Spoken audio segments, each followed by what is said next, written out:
হস্তিনাপুরের সিংহাসনের উত্তরাধিকার নিয়ে পাণ্ডব ও কৌরবদের মধ্যে দীর্ঘদিনের দ্বন্দ্ব ছিল।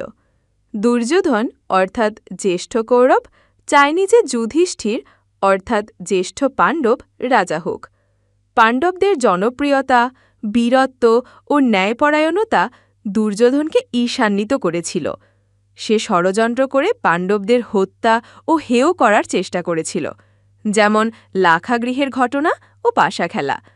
কৌরবদের ষড়যন্ত্রে পাশা খেলায় পাণ্ডবরা রাজ্য, ধনসম্পদ এমনকি দ্রৌপদীকেও হারায়।